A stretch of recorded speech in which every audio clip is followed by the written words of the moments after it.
પાઠ 5 અંગ્રેજ શાસન સમયની શિક્ષણ અને સમાજ વ્યવસ્થા. ભારતમાં વિજ્ઞાન, ટેકનોલોજી અને વ્યવસાય સાથે સંકળાયેલી મુખ્ય સંસ્થાઓના નામ આપેલા છે. Indian institute of science, Bengaluru.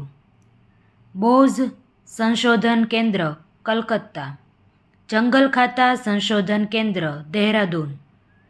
ખેતીવાડી કેન્દ્ર, દિલ્હી. ઇજનેરી વિદ્યા કેન્દ્ર, રૂડકી. ભાંડારકર ઇન્સ્ટિટ્યૂટ, પૂના. કન્યા શાળાના સ્થાપકોના નામ આપેલા છે અને તેનું સ્થળ આપણને આપેલું છે. આ પણ આપણે યાદ રાખવાનું છે. ગોવિંદ રાનડે અને રમાબાઈ રાનડે, મહારાષ્ટ્ર. જ્યોતિરાવ ફૂલે અને સાવિત્રીબાઈ ફૂલે, મહારાષ્ટ્ર. મહર્ષિ કર્વે, મહારાષ્ટ્ર. હરકુંવર શેઠાણી, અમદાવાદ. પ્રશ્ન 1. ભારતમાં સૌપ્રથમ શિક્ષણ સંસ્થાની સ્થાપના ક્યાં કરવામાં આવી હતી? શ્રીરામપુર, કોલકાતા. ઈસવીસન 1813ના કયા ધારાથી ખ્રિસ્તી પાદરીઓને ભારતમાં શિક્ષણ સંસ્થાઓ સ્થાપવાની છૂટ આપવામાં આવી? સનદી ધારો. પ્રશ્ન 3. ભારતમાં કયા વર્ષમાં અંગ્રેજી કેળવણી આપવાનો પ્રારંભ થયો હતો? ઈસવીસન 1835માં. ભારતમાં અંગ્રેજી શિક્ષણની શરૂઆત કોણે કરી હતી? William Bentinck. પ્રશ્ન 5. ઈસવીસન 1917માં નિમાયેલા કયા કમિશને માધ્યમિક કક્ષા સુધીનું શિક્ષણ પ્રાદેશિક કે માતૃભાષામાં આપવાની જોગવાઈ કરી હતી? સેડલર કમિશન. સૌપ્રથમ વેલેસ્લીએ ઈસવીસન 1801માં કોલકાતામાં કઈ કોલેજની સ્થાપના કરી હતી? Fort William college. ઈસવીસન 1817માં કોના પ્રયાસોથી કોલકાતામાં હિન્દુ કોલેજની સ્થાપના થઈ? David hair, Vaidyanath Mukherjee, Wellesley. David hair અને વૈદ્યનાથ મુખર્જી બંનેના પ્રયાસોથી. 8મો પ્રશ્ન. લંડન યુનિવર્સિટીના નમૂના પ્રમાણે ભારતમાં કઈ જગ્યાએ યુનિવર્સિટી શરૂ કરવામાં આવી હતી? કલકત્તા, મુંબઈ, મદ્રાસ. 3 જગ્યાએ લંડન યુનિવર્સિટીના નમૂના પ્રમાણે ભારતમાં પણ યુનિવર્સિટી શરૂ કરવામાં આવી હતી. ઈસવીસન 1946માં ભારતમાં કુલ કેટલી યુનિવર્સિટી હતી? 16. ઈસવીસન 1828માં બ્રહ્મો સમાજની સ્થાપના કોણે કરી હતી? રાજારામ મોહન રાય. મહારાષ્ટ્રમાં કન્યા શાળા અને વિધવા માટેની શાળાઓ કોણે શરૂ કરી હતી? ગોવિંદ રાનડે અને તેના પત્ની રમાબાઈ રાનડે. જ્યોતિરાવ ફૂલે અને તેના પત્ની સાવિત્રીબાઈ ફૂલે. આ 4 વ્યક્તિઓ દ્વારા મહારાષ્ટ્રમાં કન્યા શાળા અને વિધવા માટેની શાળાઓ શરૂ કરી હતી.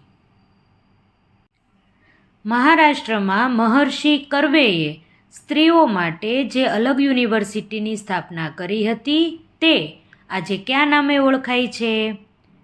SNDT university. અમદાવાદમાં ઈસવીસન 1850માં કોણે છોડીઓની નિશાળ નામે કન્યા શાળાની સ્થાપના કરી હતી?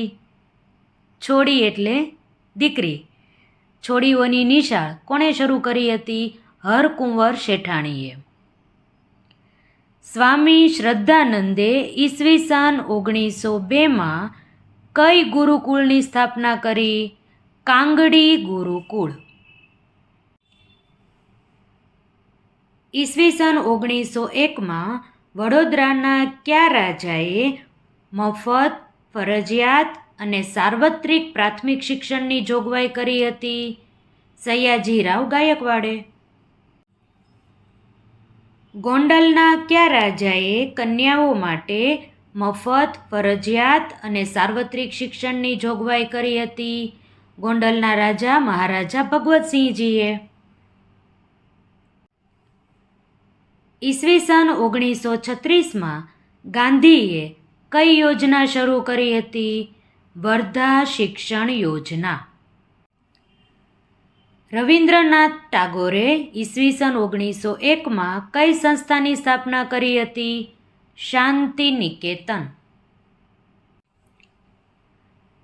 ઈસવીસન 1901માં સ્થપાયેલ શાંતિ નિકેતન સંસ્થા વર્તમાન કયા નામે ઓળખાય છે? વિશ્વ ભારતી યુનિવર્સિટી. તમારે ગાંધીજીના કાર્યકરોની યાદી તૈયાર કરવાની છે, તો નીચેનામાંથી કોનો સમાવેશ તેમાં નહીં કરો? દુર્ગારામ મહેતા. અંગ્રેજોના આગમન પહેલાંના ભારતીય શિક્ષણમાં નીચેનામાંથી કઈ બાબતનો સમાવેશ થશે? મૌખિક શિક્ષણ. પ્રશ્ન 22. કન્યાના લગ્નની વય નક્કી કરતા કાયદાઓ કયા કયા હતા? બ્રહ્મ વિવાહ નિયમ, વય સંમતિ ધારો, શારદા અધિનિયમ. આપેલ તમામ છે એ કાયદાઓ ત્યારે હતા. ઈસવીસન 1844માં સુરતમાં કોણે માનવ ધર્મ સભાની સ્થાપના કરી હતી? દુર્ગારામ મહેતાએ. સ્વામી વિવેકાનંદના ગુરુનું નામ જણાવો. રામકૃષ્ણ પરમહંસ. ભારતમાં કઈ સાલ પછી અંગ્રેજ સત્તાનો પ્રારંભ થયો? ઈસવીસન 1757 પછી. સોમપ્રકાશ સામયિક કોણ ચલાવતું? ઈશ્વરચંદ્ર વિદ્યાસાગર. માનવ સેવા એ જ પ્રભુ સેવા એવું કોણે કહ્યું હતું? સ્વામી વિવેકાનંદ. ભારતની જૂની શૈક્ષણિક સંસ્થાઓ ઘટવા પાછળ કયા કારણોને તમે જવાબદાર ગણશો? અંગ્રેજીના જાણકારને નોકરીમાં અગ્રતા, અંગ્રેજો દ્વારા રોજગારીની તકમાં વધારો, ખેતીનો વિકાસ, કન્યા શિક્ષણ વિરુદ્ધ કાયદો ઘડવામાં આવે. જૂની શૈક્ષણિક સંસ્થાઓ ઘટવા પાછળ કયું કારણ છે? તો અંગ્રેજીના જાણકારને નોકરીમાં અગ્રતા.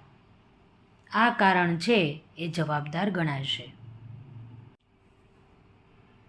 બ્રહ્મો સમાજની સ્થાપના કોણે કરી હતી? રાજા રામમોહન રાયે. ઈસવીસન 1829માં કયા અંગ્રેજ અધિકારીએ સતી પ્રથા વિરુદ્ધ કાયદો બનાવી તેના પર પ્રતિબંધ મૂક્યો હતો? William Bentinck.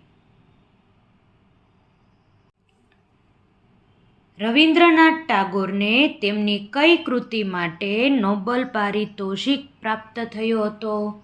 ગીતાંજલિ. ઈસવીસન 1856માં કોણે વિધવા પુનર્વિવાહ કાયદો પસાર કરી વિધવાના લગ્નને કાયદેસર બનાવ્યા હતા? ડેલહાઉસી. કોણે અનુસૂચિત જાતિના લોકોને સામાજિક, શૈક્ષણિક અને રાજકીય અધિકારો મળે તે માટે આજીવન સંઘર્ષ કર્યો હતો? ડૉક્ટર ભીમરાવ આંબેડકર. લગ્ન વય સંમતિ ધારો ક્યારે પસાર થયો હતો? ઈસવીસન 1872. ભારતીય નવજાગૃતિના જનક તરીકે કયા મહાનુભાવને ઓળખવામાં આવે છે? રાજા રામમોહન રાય. ફારસી, ઉર્દૂ અને સ્થાનિક ભાષામાં શિક્ષક કયા મુઘલ બાદશાહના સમયમાં આપવામાં આવતું હતું? શિક્ષક નહીં, શિક્ષણ. ફારસી, ઉર્દૂ અને સ્થાનિક ભાષામાં શિક્ષણ કયા મુઘલ બાદશાહના સમયમાં આપવામાં આવતું હતું? અકબર. મહાત્મા ગાંધીજીની પ્રેરણાથી સ્થપાયેલી ઉચ્ચ શિક્ષણની સંસ્થાઓ ખાલી જગ્યા હતી. ગુજરાત વિદ્યાપીઠ જે અમદાવાદમાં આવેલી છે, જામિયા મિલિયા ઇસ્લામિયા દિલ્હીમાં આવેલી છે, બનારસ હિન્દુ વિશ્વવિદ્યાલય વારાણસીમાં આવેલી છે. મહાત્મા ગાંધીજીની પ્રેરણાથી સ્થપાયેલી ઉચ્ચ શિક્ષણની સંસ્થાઓ આ તમામ છે. અમદાવાદ, દિલ્હી અને વારાણસીમાં આવેલી આ શિક્ષણની સંસ્થાઓ. ઈસવીસન 1854માં અમલમાં આવેલો ચાર્લ્સ વુડનો ખરીતો શેની સાથે સંબંધ ધરાવતો હતો? ભારતીય શિક્ષણ પ્રણાલીને બદલે યુરોપિયન શિક્ષણ પ્રણાલી અપનાવવી, માતૃભાષામાં શિક્ષણ આપવું એવું તો કોઈ દિવસ શક્ય જ નથી લોકો માને. ભારતમાં યુનિવર્સિટીઓની સ્થાપના કરવી. એ અને સી આ બંને વિકલ્પ આવશે. મારા સ્વપ્નનું ભારત નામનું પુસ્તક કોણે લખ્યું? મહાત્મા ગાંધીએ.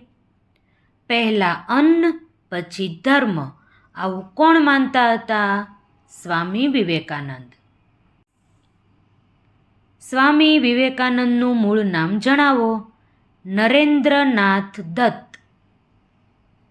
ઈસવીસન 1893માં સર્વધર્મ સંમેલન ક્યાં ભરાયું હતું? શિકાગોમાં.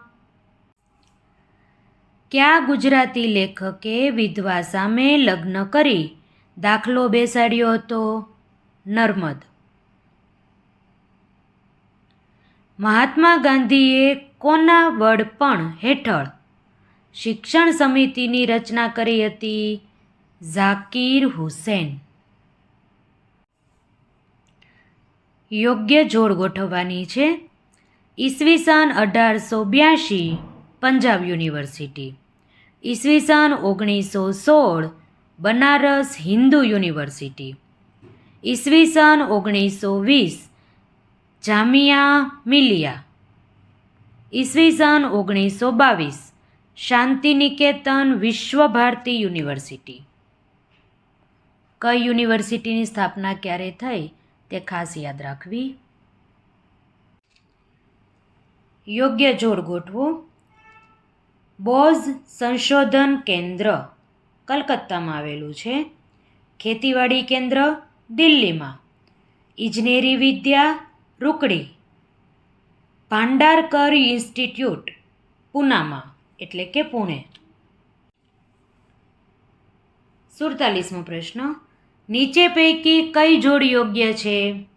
સંવાદ કૌમુદી રાજા રામમોહન રાય, સોમપ્રકાશ ઈશ્વરચંદ્ર વિદ્યાસાગર, ગીતાંજલિ રવિન્દ્રનાથ ટાગોર. આ બધી જ જોડ છે તે સાચી જ છે.